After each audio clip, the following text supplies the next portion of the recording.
Thank you, as always, Alexis. Thanks for walking us through and putting this all together. And thank you to Carlos Sole and Jason Bennett for your time and participation this morning. And I don't want to get too far without mentioning that Baker Botts is obviously an important law firm, and we'll introduce Carlos and Jason in a minute. But I wanted to mention that vis-a-vis the Institute of the Americas, Baker Botts is a member of our Energy Program Steering Group, which is a select group of annual sponsors and key supporters of everything we do at the Energy Program and here at the Institute of the Americas, including, of course, our energy webinar series. So we greatly appreciate their ongoing support and the time and effort they've put into this presentation today.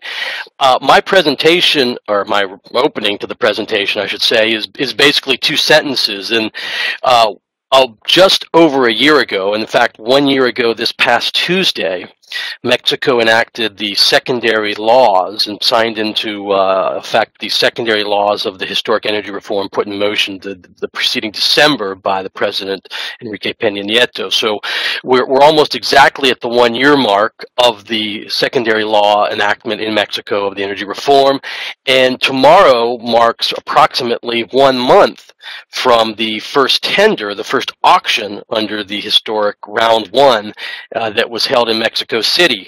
And I say that's all I want, my two-sentence intro, because as we'll see, Carlos and Jason will get into exactly what transpired, but more importantly, how that can inform the next set of auctions in Mexico and what some of the things from their vantage point are that needs to happen in Mexico. And again, we're really pleased to have this conversation at this moment. Like I said, marking 1 year since the secondary laws, but more importantly, the 1 month mark since the first auction, and we now know some more information about the forthcoming auction. There's been some movement in Mexico, and kudos to the government for the way they continue to evolve on this issue.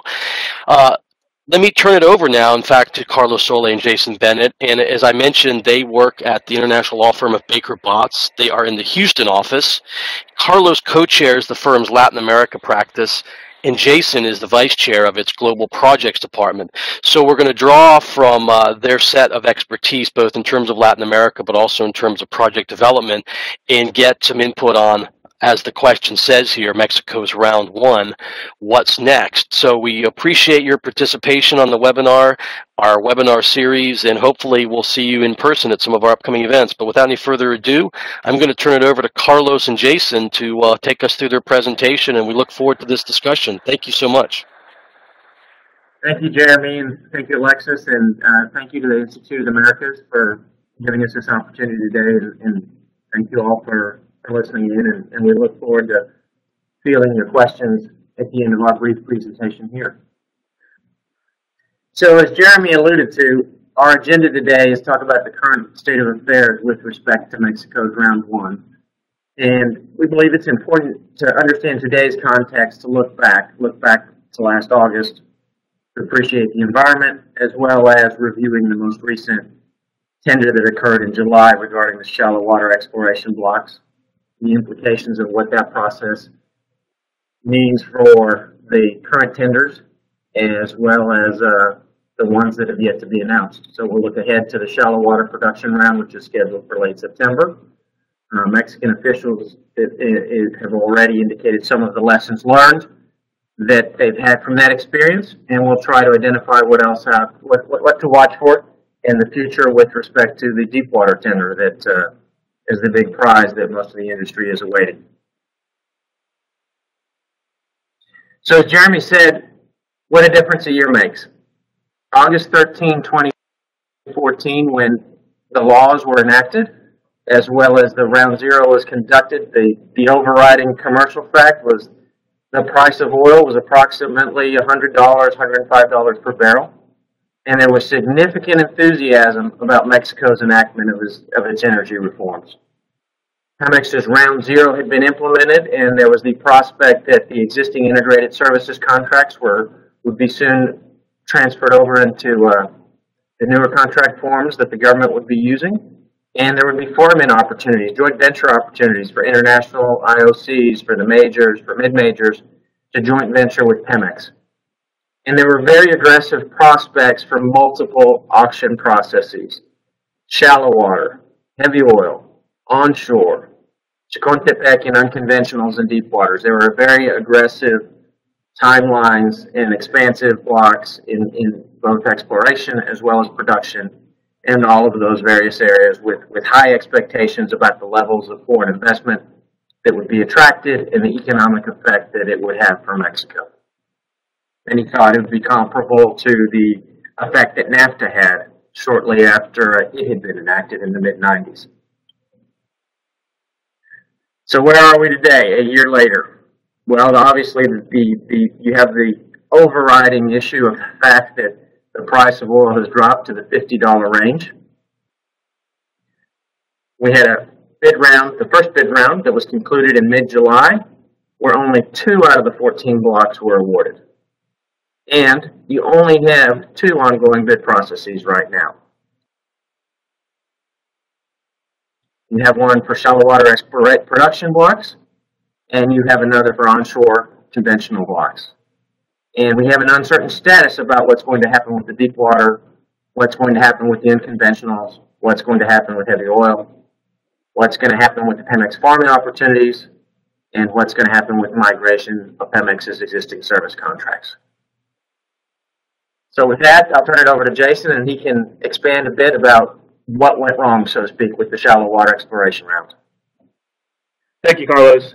I think anyone looking at this round has to think about the macroeconomic differences, and I'm certain the Mexican government officials would be quick to point out the difference in price of oil, and there's a lot of validity to that.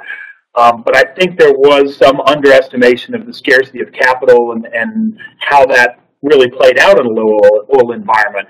And the fact that there was a lot of participation on the technical side in the data room, and that didn't actually end up resulting in bids. I mean, in 4 blocks, they failed to satisfy the government's minimum bid. Now, to be fair, they were really close. There were some bids that were really close to the minimum, but they didn't quite get there. I think that there were a number of factors that went into this, and we'll talk first about the blocks themselves, and then we'll talk about process, which I think is probably doesn't get enough attention in this, about how the process led to potentially the results that came out. And then we'll get into a bit of the actual substance on a pretty high level. So the size and geology of the blocks proved unattractive. Well, there was an intended effect there, which was we had smaller blocks, and we wanted to bid them first. And this can be a good thing, because I think there's good lessons to be learned that can be taken away from this that will prevent these mistakes from being made in some of the bigger, more valuable blocks that are coming down the road. That being said, only 1 block received more than 2 bids, and that's not a great outcome. And 8 blocks didn't receive any bids, and there was a misalignment between the way industry saw the blocks and the way CNH, Mexican government, saw the blocks. And I think that's something that needs to be corrected, and I imagine they are working on, to make sure they have the same understanding of what the potential of the blocks are. But I think importantly, there were a number of process mistakes. The first was the timing of the fiscal and contractual improvements was too late. If you look at a red line comparing the December draft to the June draft of the production sharing agreement, there were tremendous changes, and most of them, or let's say almost all of them, let's get full credit here, were very positive. But a lot of them got rolled out very late in the process. And as someone that works on a lot of projects in the upstream and in the midstream, I can tell you that project teams at major companies mobilize, they look at opportunities, they examine them, they do the technical review on the upstream side, and then they make a decision about whether this is something they want to continue or whether they should move to another prospect. And I think the fact that some of the changes that were really beneficial didn't come out till too late, I think some of the teams had decided they weren't going to move forward with it, and they just can't remobilize quickly. And I think that's not the most important factor, but I think it's a contributing one. The second one was the use of the secret minimum acceptable bid. And I think there's 2 pieces to that. There's the minimum bid, which is fully understandable. You can't afford to give away these blocks to a bidder at any price. And there's the secret portion of it, which of course is meant to address transparency concerns, make sure there's no corruption or unfair bids or anyone with better information than others. But those aren't really, there isn't a black and white, either secret or not secret. I think you could do a lot of things here. Whether you can give those who are close a chance to come back and rebid, or whether you come out in front of the bid, let's say 30 days, and say, we think the minimum will be in this range, so that you spur competition. The idea is you don't want everyone to know the minimum because you don't want everyone bidding at the minimum. And it seems to be some fear that there won't be any competition. The issue with that is if companies don't feel like they have enough information to bid or to bid aggressively, then they don't bid and you don't get any competition. Exactly what you don't want. So you could provide a range in front of the bid and then narrow it down at the end and either make it known immediately prior to the bids or go with, just a range going into the final bid. There's other options. These aren't the only options that are out there, and I think the use of the secret minimum was not a positive on the whole. Another process issue was the participation format, and this is one that Carlos will talk about later, which it looks like has been corrected, where you want to have more flexibility, especially for financials, to participate in these consortia. And the last one was the inflexibility on the PSA terms. So I think this is one where, there's 2 points of view, and some people would say, well, you can't have different legal terms, contract terms, because bidders would bid, different varieties of contractual revisions, and you wouldn't have an apples-to-apples analysis. And I fully understand that point of view, and I think there's some merit to that. But I would say, again, this is not a black or white issue. It's not that you just have inflexibility or you have open bid and let everyone bid what they want and you have a negotiation process. I think that some of what was done in the PSA before it was finalized shows that you can have flexibility built into the process. For example, the building in of conciliation and hearings and procedures when there's disputes or when there's disagreements about work programs. I think that kind of flexibility getting built into the PSA was a good thing, and that it didn't require you to bid something different. It allowed that if there was a disagreement, it wouldn't always go to the benefit of the government or CNH or Hacienda or the fund or whoever was on the other side of it. And that's one way to do it. Another way is to allow certain contractual provisions to be bid. And you don't have to open them all up, but you can open some of them up. And we've seen that before. I think that, or to build a process where you can negotiate some of those issues, or places where there's a lack of certainty, a commitment somewhere that will be the places where it's uncertain what the process will be or what the outcome will be, that would be fleshed out at a future date. So I think that is a way of reducing risk and thus allowing companies more flexibility to bid or bid at a higher price. That's what you do when you de-risk things.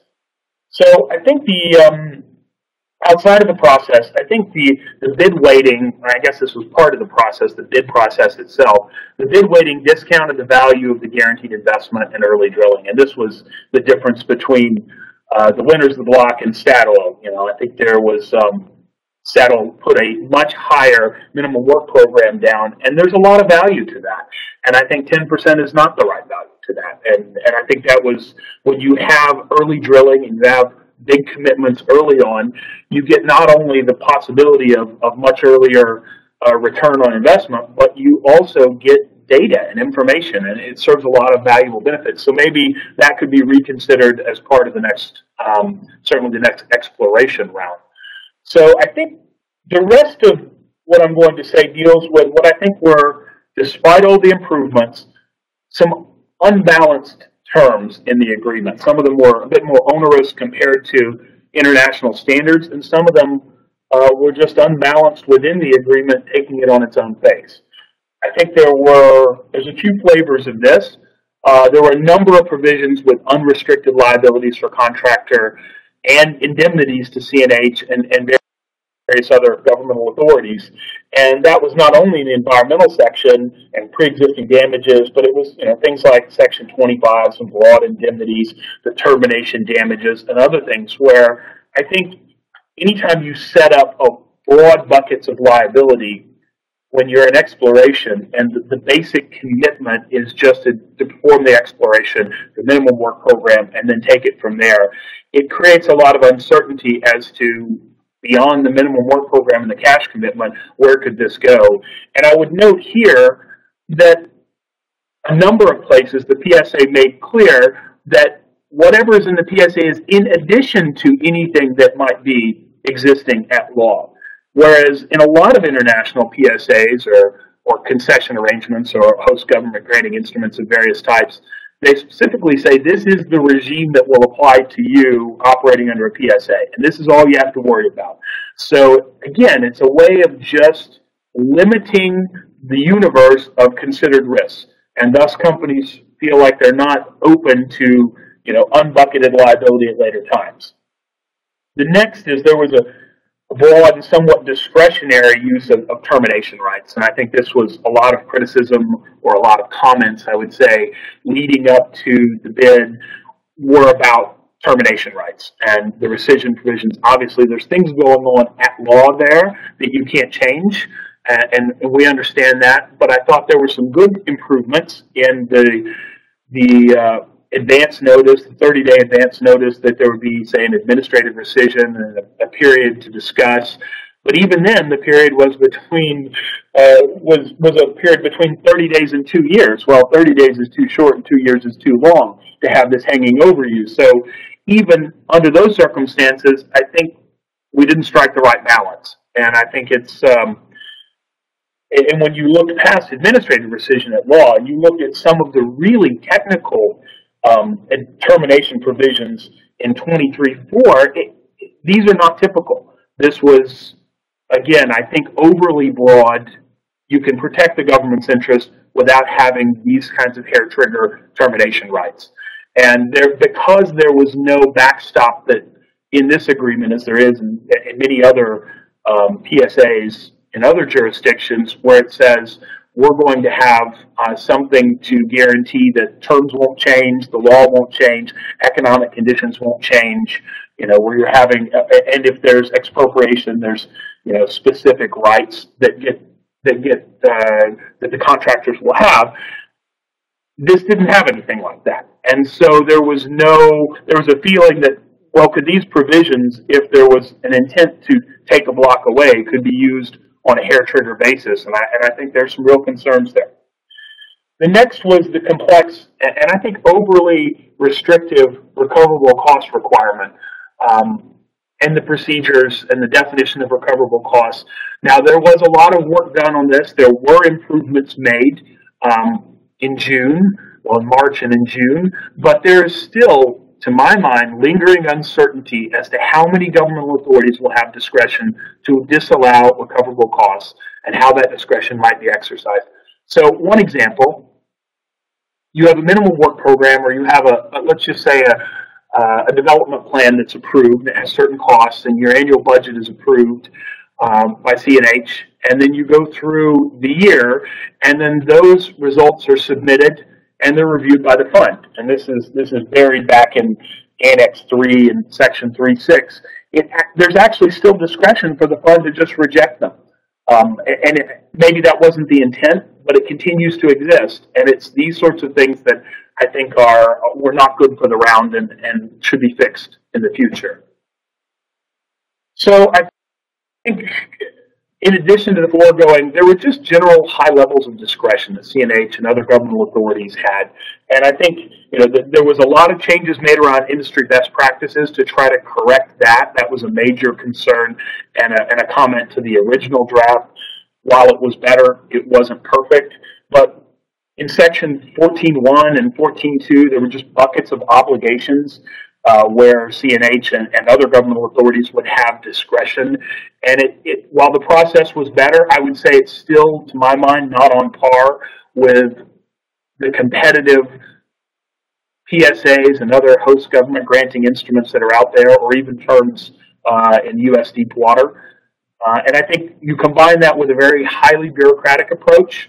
There was a lot of reporting, a lot of people to deal with, audits by different entities, and I think there's a lot of contract management going on that was it's going to be burdensome. And in this round, I think for these smaller blocks, that made less sense than it would in I think things like the deep water. But I think it scared people away, or it made people less inclined to bid, or less inclined to bid high. And finally, the lack of reliable protections. And I mentioned this earlier, from changes in legislation and regulations. The numerous references that what was in the PSA was in addition to everything else that might be applicable at law, I think makes one wonder whether you might comply completely with the PSA and still have liabilities and still have costs that you have to account for. And I think that's, again, more risk, less valuable bids. Now, throw it back to Carlos for the remainder. So what's next?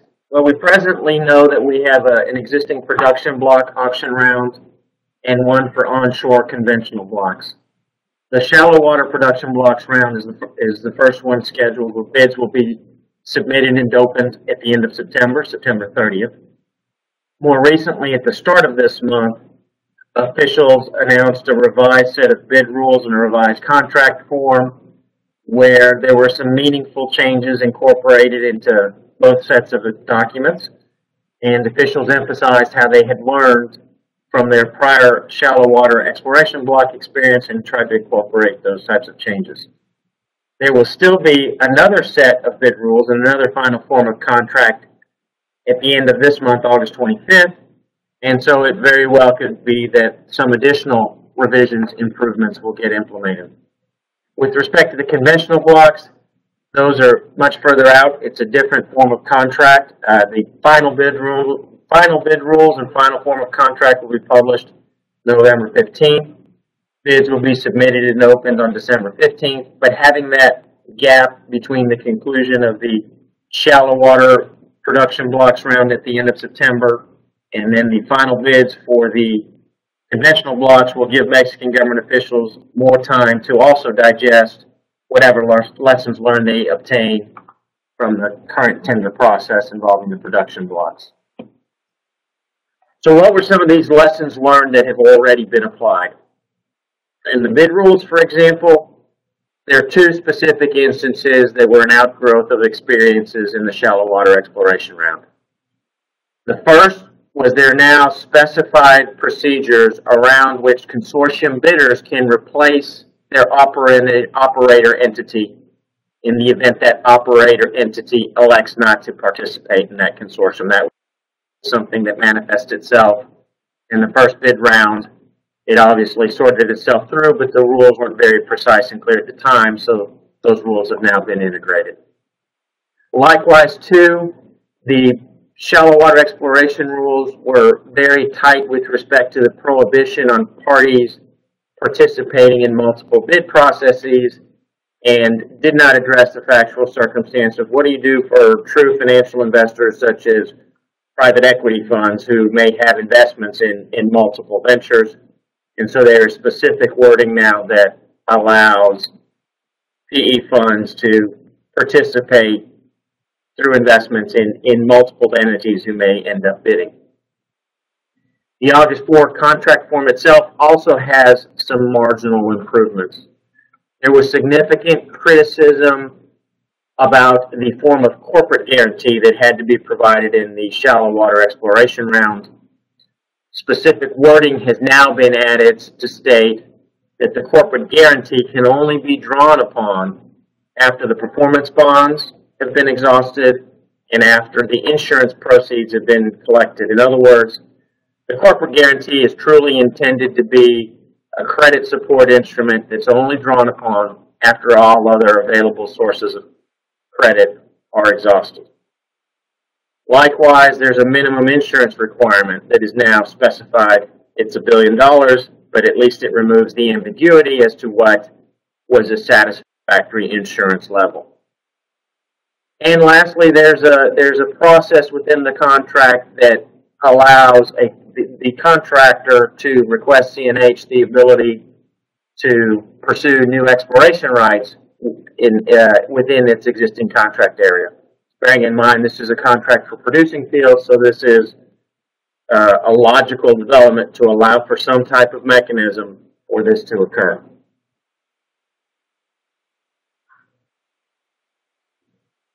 So what are the things we should look for on August 25th when the final bid rules come out in the final form of contract? Where are some other areas where government officials may make some other changes? One, for instance, could be, will the minimum bid requirements become public? There's significant policy reasons for why government officials wouldn't do that. There remains a desire to have a transparent process. There remains a desire to ensure that bidders aren't tipped off or that the national patrimony of Mexico is not given away, so to speak. And so, but that, as Jason noted, that was one of the criticisms of the first bid round. So that may be something that Mexican officials explore. Likewise, will the bid rules be revised so that there can be contract awards in the event that those minimum requirements are not met? As Jason pointed out in the bid round from July, had there been such a mechanism, it very well could have been that instead of 2 blocks being awarded, you might have had 4, 5, or 6 blocks awarded.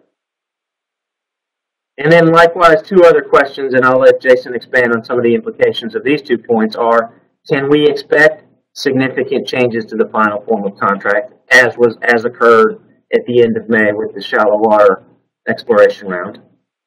And do we see that, is it likely that there'll be, just as there's 20 some odd participants who have pre-qualified, who have been analyzing the technical data, will there be a similar drop-off in terms of those numbers as to actually who submits bids? Right. And I think I expect there will be changes to the form of contract. I hope those come early. Obviously for this round, it's, production round, that's not where we're at.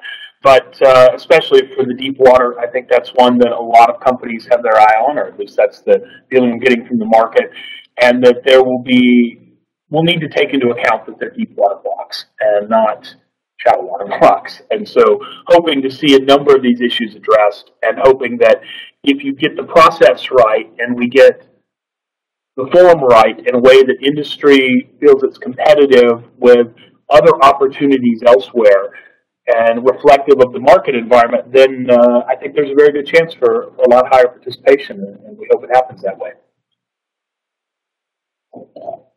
So, conclusions.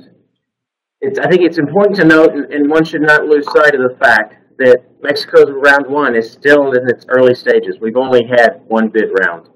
It's still going to continue to be an evolutionary process. Government officials are still finding their way on the learning curve. The interesting note, though, is that when the energy reforms were enacted and Mexican government officials promoted the energy reforms in industry conferences, in press conferences, one question they often received was, well, what are your national content requirements going to be? And the background behind that question was obviously industry's frustration with the high national content requirements in Brazil. And government officials were very apt to point out, to say, well, we don't know what our content requirements are going to be, but we know they're not going to be like Brazil. So at the time when they were promoting the energy reforms, they were very cognizant of the fact that they were competing for capital. As they develop their future bid processes, they should bear that fact in mind. Looking ahead, at least with respect to this shallow water production blocks bid process, the calendar is so compressed against the most recent round, it seems unlikely that there will be significant changes in terms of some of those questions we posed on our prior slide, but I think one could expect to at least see a couple of notable changes. For instance, there very well could be a mechanism where if the minimum bid isn't met, sort of standby bids can be placed. And lastly, the most important prize, the core industry focus since the energy reforms were enacted, was the deep water. The present timeline, I think, contemplates end of September. That was a delay in the process that government officials had announced in the aftermath of the shallow water exploration round. And our takeaway on that is, as that process gets delayed, we take that as a good sign. It's a positive signal that Mexican officials want to ensure that round's success, and they want to make sure that they get it right. They want to make sure that when they present those terms, they will be closer to the final terms rather than an incremental starting point. So with that, we thank you and we welcome your questions. Thank you very much, Carlos and Jason, for a great presentation. Obviously, there's a lot of information that you've shared, and a quick reminder about the questions. It seems like some folks have already chimed in here. On the right-hand side, there's a little outline of a person with a question mark. If you go to that, click on that, and below you'll get a screen where you can write your question that I will drag up on the screen and pose to our speakers from Baker Botts. Obviously, there's a lot to get into here, and I think some of the things you alluded to, especially coming from lawyers, anytime there's uncertainty and ambiguity, those are two words that no major investor, let alone their lawyers, like to see. So I'm curious to get a little bit more into some of the layers of bureaucracy and this discretion question you mentioned, and administrative rescission, some of these things that we've all been hearing a lot about. There's a question. Let me actually start with one that I want to pose, and I'll abuse my moderator's privilege here, because one of the key things, and you've talked about it here, and we all heard about it after the fact, is the difference that the minimum bid requirement made in terms of the first auction in July. And so my question, when we talk about this, the idea that making the minimum bid requirement public, I want to hear from you all, because this is a fundamental issue. The one thing that a lot of folks have pointed to in this first auction is the transparency element and how important and successful the process was in terms of transparency. So the question I would pose is, how can the Mexican authorities strike this right balance, or strike the appropriate balance between this critical level of transparency that they need to have to continue the reform process, but at the same time to really not miss out on bids and to spur investment? So I don't know, Carlos or Jason, if either one you want to take that, and I'll read the questions our folks have posed and throw some of those up as you respond. Well, I think the important, first thing, I want to congratulate CNH, the Mexican government, on the transparency. I thought it was a well-run process, and it was transparent, and I mean, right down to the broadcast, it was, must-watch TV, and that's great. But you don't have to give up. I think it's a false dichotomy to think that by making information more public, you're giving up transparency. You're letting the market know the exact same information. I think their fear is that by setting the bid lower and letting everyone know that the minimum bid is, 40 or 25 or 20 or whatever it might be, that they're going to get much lower bids. And those are slightly different concerns. I think you could address that by having a range, giving a bid range. We think the range is going to be anywhere between 45 and 55, and see how the market reacts to that. What you do is you allow participants to come back to you and say, for that block, really? That seems really high for that block. And this goes back to the alignment question earlier. The government's understanding of the blocks, their evaluation of the value of the blocks, and the ability to produce on them, and the potential versus industries. And that disconnect, there was not while there was lots of discussion that went on around this, there wasn't a price signal, or what I would call a price signal, where they talked about the potential ranges that allowed industry to come back and say, I don't think you're going to get any bids. I don't think that's not going to go at that range. To which the government could say, that's fine. We're not going to sell it if it's below that. But at least it allows them more information, and you could tighten up the range close to, or you could announce, a few days before the minimum. I think there's lots of ways you could do it, all of which are fully transparent. And to supplement Jason's comments, 8 out of the 14 blocks received no bids. Only one block had more than 2 bidders, and so there's a clear disconnect between how the Mexican government views the market and what the market responded with. And their motivation, at least with their stated policy objective when they enacted the reforms, was to stimulate and attract foreign investment. Right. Yet, they failed to do that. They failed to understand the environment in which industry is operating is one where, with the price of oil dropped in the manner it has, capital expenditure budgets were slashed and layoffs occurred. And if they want to attract the level of investment that they want, they need to devise frameworks that are more reflective of the state of the market and be willing to trust the operation of the market. And as you answered, Carlos, I dragged a question up on the screen. I think you all have spoken to this, but if you want to look at the question, this is specifically how has Hacienda responded to the criticism on fiscal terms, and the questioner was wondering about the politics of quick wins, auctions versus selling the national patrimony. So any final thoughts on this before we move to a different topic? Yeah, I think I'll respond to that, which is there are good policy reasons why the government should not give up blocks at any price, right? That is not the business the Mexican government should be in. That being said, the price of delay is extreme.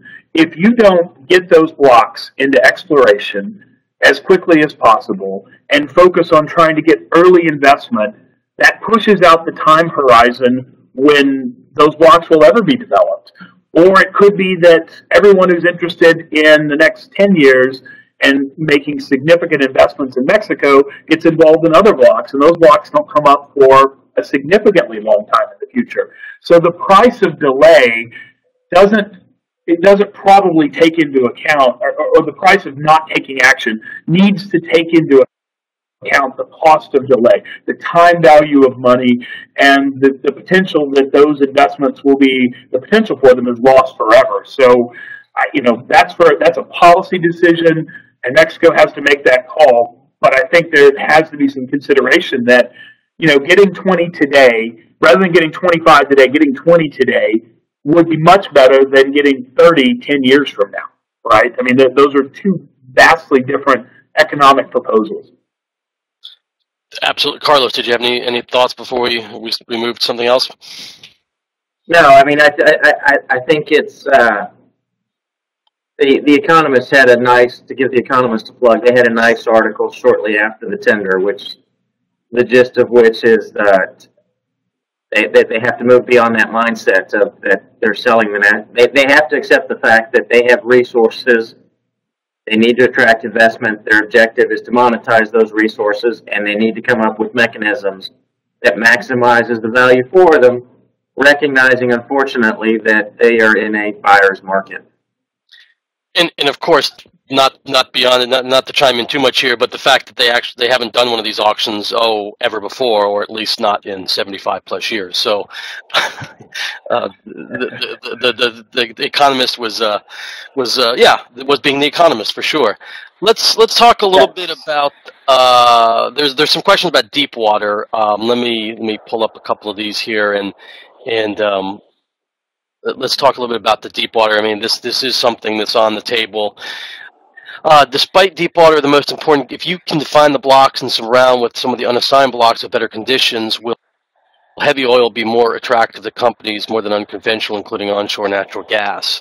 Not sure if I completely understand it. Hopefully you guys can wade into that a little bit. Well, I'm not sure I fully get the gist of it, but I would say that there are different types of companies out there, and they have different interests. There are only some companies that are specialists in the deep water. I mean, this is not the entire universe of companies. Just as there are some companies that are only interested in buying producing blocks, they're not interested in exploration, or they're not their strong suit. So it's hard to, sometimes you're comparing apples and oranges. So the value, I think, of the deep water is that there is so much knowledge about the deep water in the Gulf.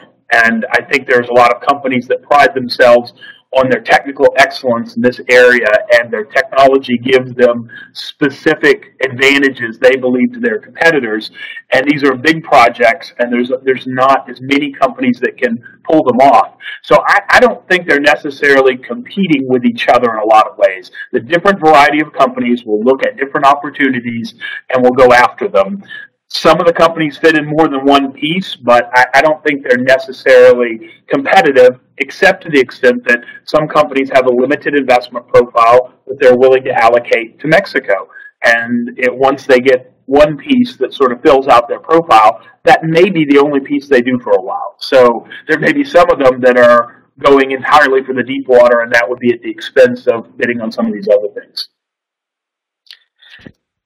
It's a great point, and I think sometimes the press narratives on the first auction, especially, I think a lot of press articles want to mention some of the majors and the IOCs, and like to point to the fact that they didn't participate. But I think, Jason, you made an excellent point as to what the profile and what the interest and what some of the appetite for certain plays are on the different segments of the industry. And so it's definitely something that's much more nuanced than an article that says, companies X, Y, and Z did not participate, thus failure. So it's a good point. Let's talk a little bit more about the deep water. What's your perception of the timeline? I mean, I think that's a question that there's a couple questions here that I'll summarize as what's the timeline for the deep water, and then we'll get into a couple of contract questions. So in terms of timeline, at least as of a few weeks, last week or so, it seemed that end of September was a contemplated timeline for launching the deep water, with then probably having final bids and awards in, say, first quarter of next year, i.e. February, March. That being said,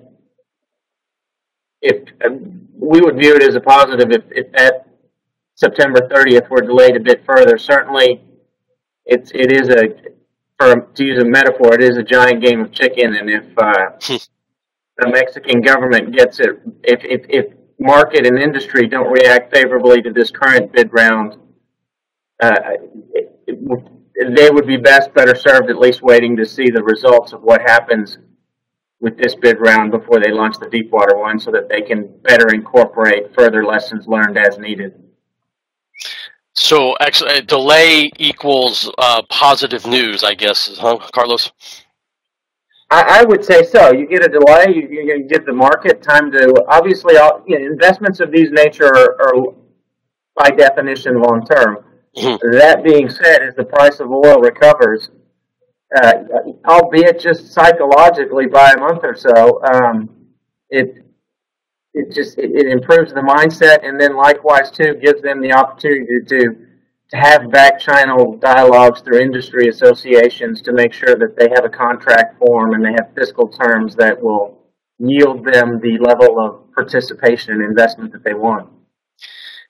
Perfect segue. You said contract form. Let me put up the question here in terms of the contractual arrangement for DW, assuming deep water round. What kind of contract are we talking about at this point? What can you, Jason or Carlos, offer in terms of insights? So our guess would be PSC, but our hope would be that it would be one that is better developed or uses as a starting point a contract form that necessarily didn't have so many similarities with the Pemex integrated services contract, which the present contract form has. Excellent. Jason, any thoughts? No, look, these things can be done a lot of different ways. I'm hopeful that it will be more certain and more competitive with other opportunities around the world. I mean, taking account of the advantages that Mexico has to a lot of other plays and the knowledge of the area and the resources in the area. Even with all that, whatever the form is, it just needs to be competitive, understandable, reduce any uncertainty, try to limit the number of unbucketed risks or places where companies don't feel like they know where they're going to end up. That's where you end up getting, I think, more participation and an improved process. Excellent. Here, there's a couple of questions, and let me move over to Pemex. I think this is an interesting change of pace question that I'll put up. Could you comment on the role of Pemex for the bidding process from data management and their absence from the first phase?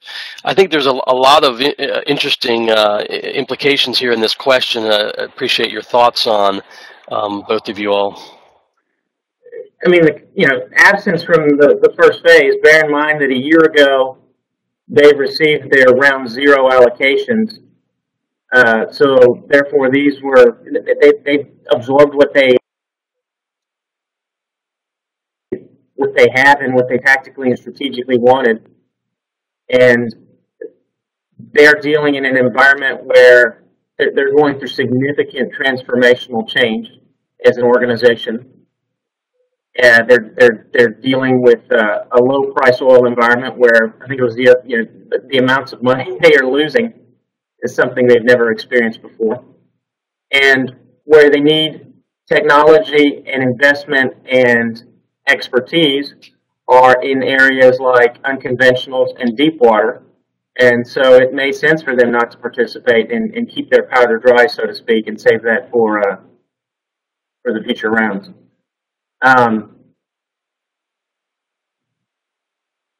So that would be our reaction to that question.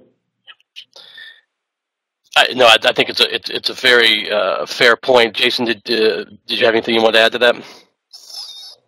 No, I think Carlos covered it all. Keep their powder dry. Yeah, Carlos, it's a good point. I mean, you talked about the change in a year, and especially after the round zero, and like you said, all that's on their plate. One follow-on point on this, as we were talking and as we were having our webinar, I got there was a Wall Street Journal alert that says the United States is about to approve the request from Pemex to the United States to do a crude oil swap. So this is something that's going to be a bit of a breaking news to watch. The release said that the exact amount approved isn't known yet, but I guess Pemex requested to do about 100,000 barrel a day swap.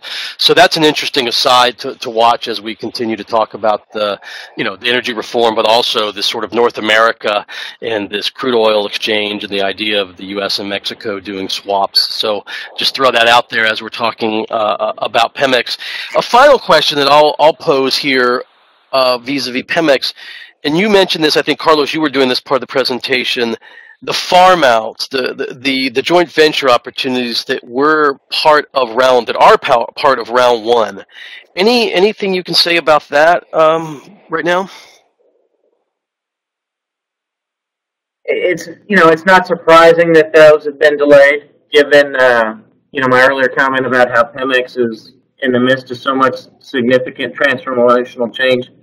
It makes sense that they would want to get their house in order, but before they learn the complexities of working with partners, and likewise, it is stepping back, looking at it. It is surprising. I think a year ago you would have predicted that those processes would have already been launched, but seeing the evolution that's occurred, the uncertainty that's occurred, it makes sense as to why there's still uncertainty as to what's going to happen on that front. Excellent. Jason, any thoughts? No, I think uncertainty being the buzzword, there's not a whole lot to be definitive about. I would say, too, that the changed economic environment you would think would create some pressure to stimulate that as Pemex is looking for ways to monetize resources, attract capital, supplement its revenue streams, and those are a natural means to do so. Yeah. So one would think that that would happen sooner rather than later, but it's been strangely silent in terms of public information on those fronts. Yeah, I guess stay tuned, but let's hope for news sooner rather than later. Here's a great question that we've obviously talked a lot about lessons learned, and we've been focusing on contract terms and the uncertainty and ambiguity on the part of the government. But what about lessons learned? So the question here is, in the presentation it was mentioned that CNH learned some lessons from this first round. Despite this being a bidder's market, are there a few lessons that bidders could learn from this first round? So let's flip the tables a little bit and say, Carlos and Jason, you're advising a bidder as we go forward here. What have you learned to advise your bidder, or at least what can you share with us? Well, this is Jason. I'll take a first cut at that. I think that probably even more companies could have put in comments, official comments, and requests for clarification that would have helped steer this process. I know that companies probably had lots of informal discussions with, at conferences and providing feedback and things like that, but I think there could have been more in the comment process that to make clear where industry stood on various issues. And I think taking away from this, it's hard to take a lot of lessons because I think there will be slightly different bidder groups in producing blocks and deep water blocks and things like that. But I think you're going to have to come to grips with a lot for the future rounds. You have to look not only at the agreement, come to grips with how doing business in Mexico works generally, and the other laws and regulations that might apply to you, and how you build an organization. And it's really tough for industry to think, well, let's build an organization. For those that don't already have an organization, let's build an organization, get completely comfortable with the environment, even though we haven't won anything, or even though we're not sure what our investment profile will look like. But that's something they're going to have to do. I can't think of the concrete lessons because it's company by company. Some companies are really good at absorbing this. Some are, more risk sensitive. I mean, they just have entirely different investment profiles. So it's probably not as general a lesson as there is for the government because, as I said before, as Carlos said, there are lots of opportunities out there. It is a buyer's market. And so whether their perception is right or wrong on how things work, it won't change if they go somewhere else, right? That it's a cold comfort if they go somewhere else because they misperceived how things were going to work. I think it's incumbent upon CNH, the Mexican government, to make bidders comfortable rather than the other way around. Yeah, but just to follow up on Jason's point, that I think would be the key takeaway is there are the informal mechanisms through which to provide feedback, and then there are the formal ones, which are basically presenting questions with respect to suggesting to the government, would you consider this type of change in your next form of contract, in your next set of bidding guidelines? And it's a bit of a frustrating process in that the typical responses are non-responsive.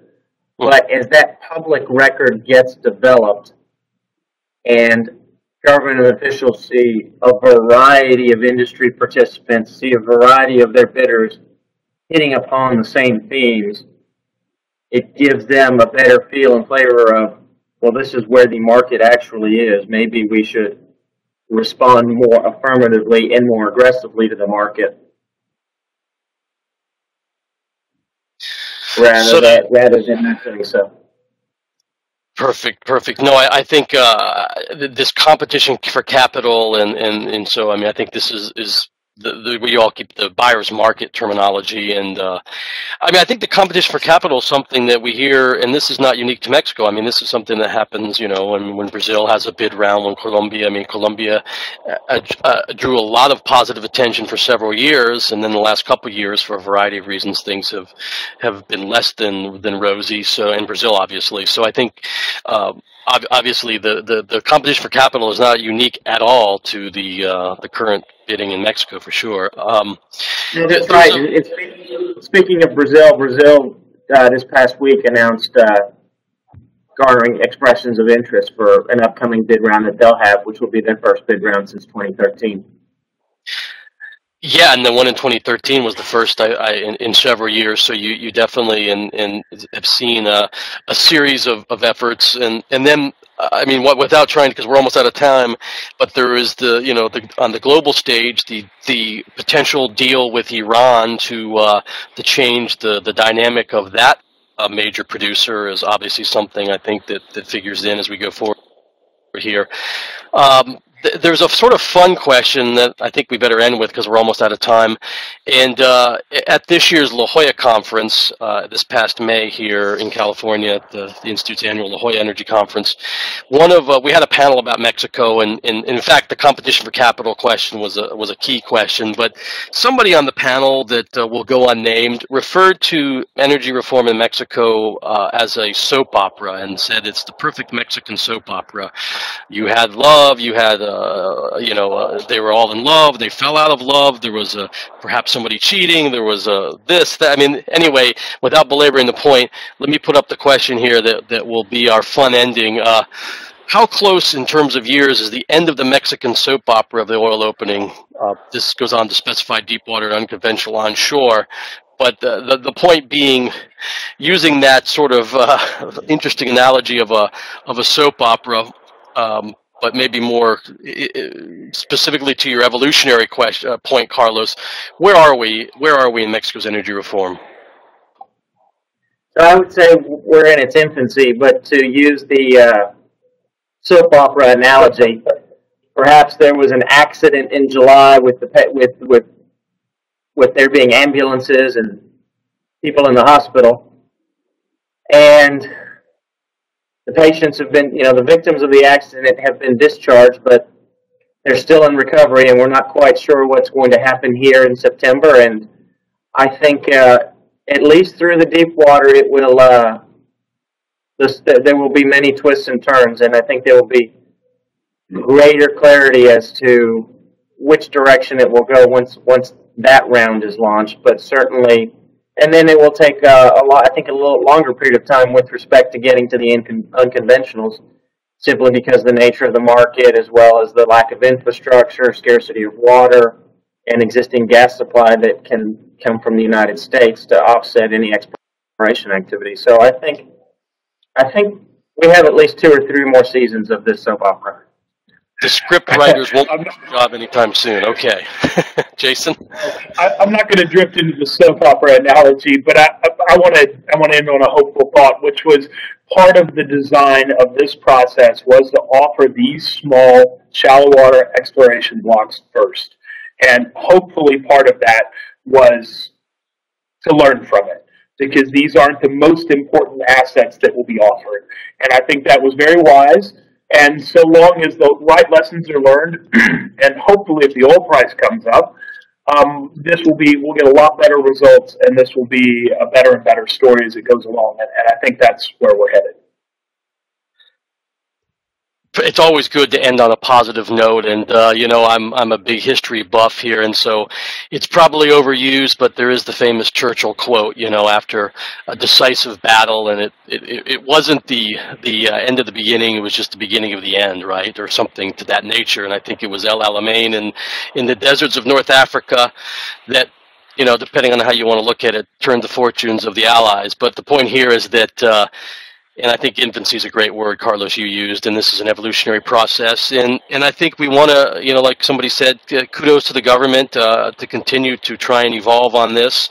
And I think everyone on the line here today is hopeful. I mean, we wouldn't be talking so much about this, and here at the Institute, we wouldn't have spent so many webinars and so many conferences and panels focused on what's next, how to improve, how to draw lessons, what happened in Colombia, what happened in Brazil, if we weren't hopeful. And so although there's uncertainty and ambiguity, there's also hope.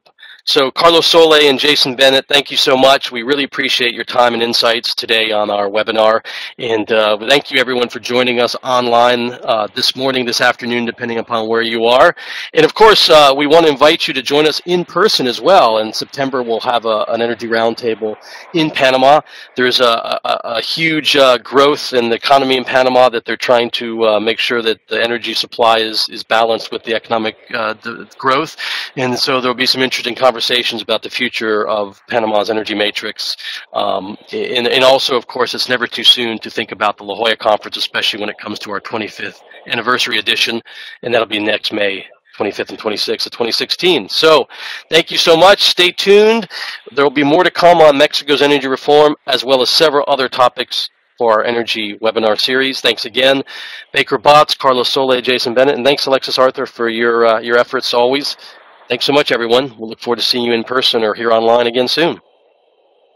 Thank you. Thank you.